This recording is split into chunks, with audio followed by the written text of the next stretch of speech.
May the words of my mouth and the meditation of my heart be acceptable in your sight, O Lord, my strength and my Redeemer.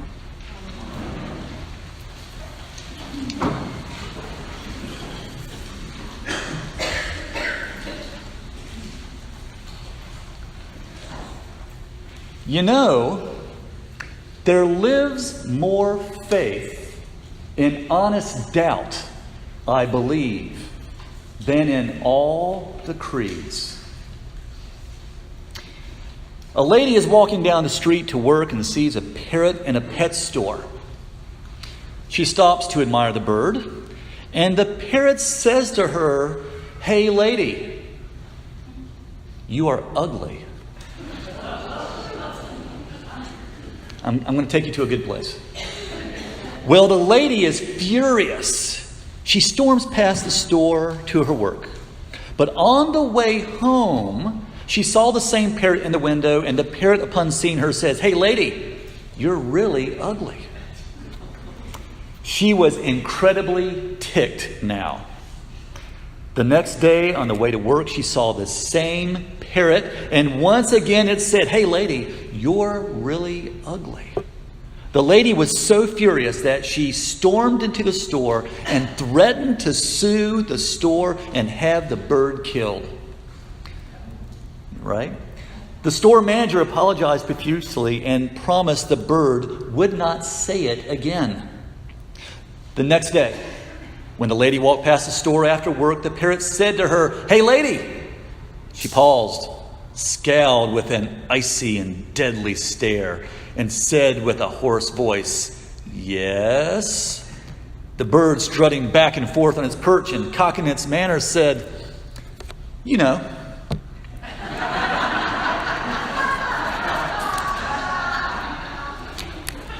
You didn't expect to hear that come to church today, I'm sure of it. There needs to be some honest doubt over the appearances and behavior of our culture, just as Jesus questioned the practices of his day, and he was preparing his disciples. If we are to be his disciples, sometimes we have to deliver, may I say, the ugly truth.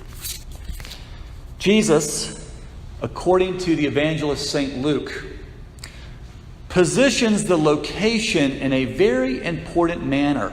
It's equivalent to the Old Testament manner in which God gave the Ten Commandments to Moses to bring down from Mount Sinai. But here there is no mount.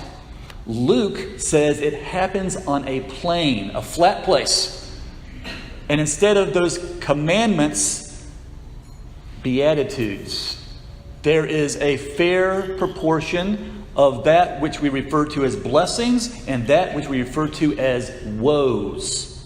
The things that we want to hear and the things we don't want to hear. All right, so what are they? There's 4 blessings.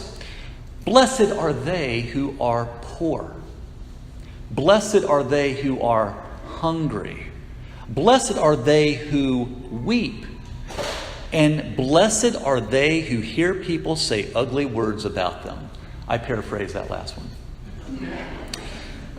There are equally 4 woes, warnings. Woe to those who are rich. Woe to those who are full. Woe to those who are laughing. And woe to those who speak well of you. What does this mean? What it means is there's 2 sides to this equation. And each in some way, shape, or form are blind in some respect, searching for the truth. Often, I believe, with honest doubt.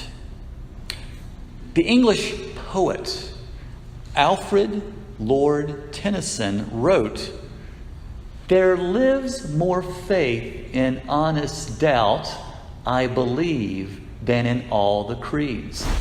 Now see, you thought those were my words. It comes from a long time ago, from a 19th century Victorian period in England.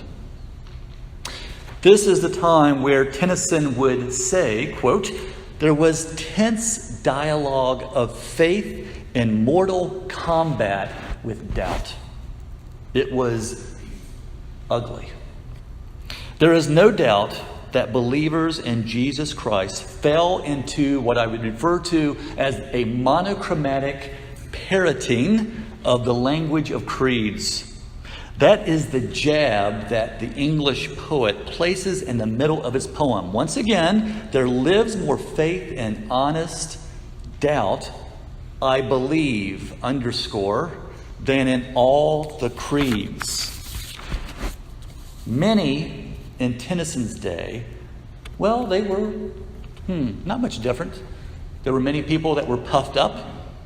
They were rich on reputation, and they were full of ego, unwilling to recognize those shadowy signs of an agnostic and defiant generation.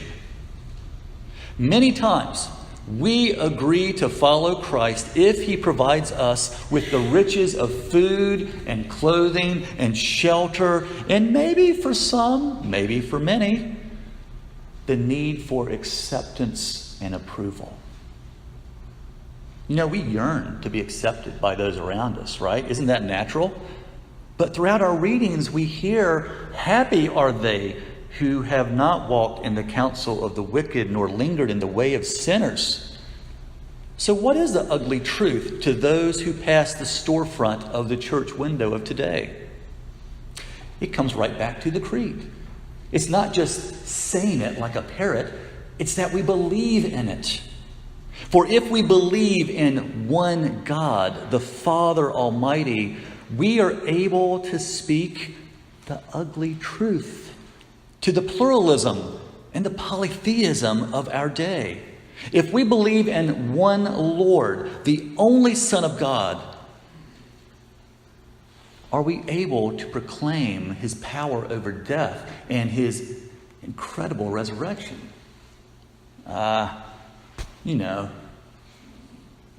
If we believe in the Holy Spirit, the giver of life, can we represent that in our words and our deeds? When I was growing up, there was a man, his name was Reuben. And Reuben, he wore the same suit every Sunday. I'm not trying to disparage anybody who's wearing the same suit here today. I wear the same suit every day. But the point is, he didn't have anything else. And I knew that. He barely had food. He barely had transportation. He barely had a lot of things. But every time I saw that man, he was blessed. Blessed are they who are poor and hungry and weep. And Reuben did all that. And yet, at the end of it, he would always say, God has blessed me. And I'm like, as a kid, are you serious? How can God bless you when all of this is what I see? Underneath it, there was a beautiful message within what he was saying. Have we gotten to that point where we are not able ourselves to proclaim the goodness of the Lord and to receive his everlasting mercies and to truly believe that he has the power over death? Have we gotten to that point where the threats and the entanglements of risking our loss of reputation and abundance make us shrug our shoulders and simply respond, well, you know? The gospel today, I think a lot of people, when they hear the story of Jesus going down to the plain, he's down, right? He's kneeling maybe, or sitting, or he's touching people and he's healing them. He's actually healing the palsied and the limp and the people that are suffering and are struggling and are sick. He's down with them and he's giving these blessings and these woes.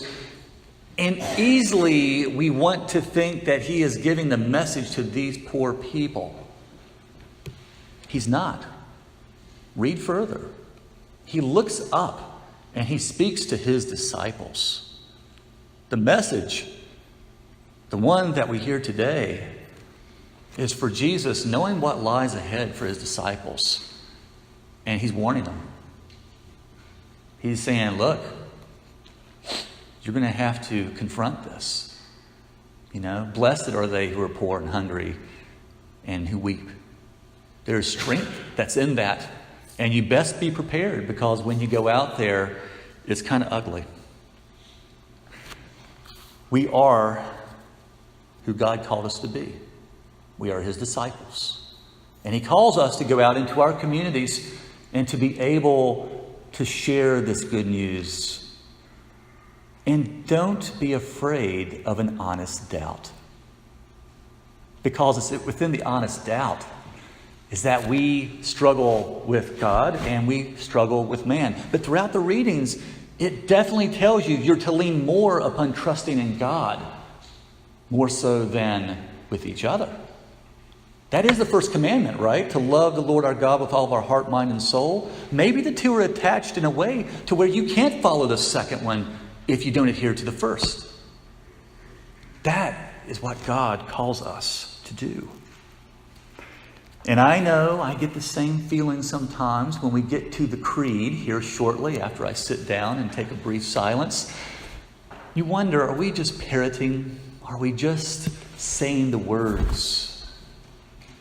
But within those words, there is life and there is vitality. And it is within those words that we have to decide what we really believe. The good news is found with a little bit of honest doubt, and it goes much more beyond the creed. Let us not parrot our belief, but rather live it out with even an honest doubt, like those disciples. As God continues to call you to follow him, may you love him in return. And all of this, well, you should know.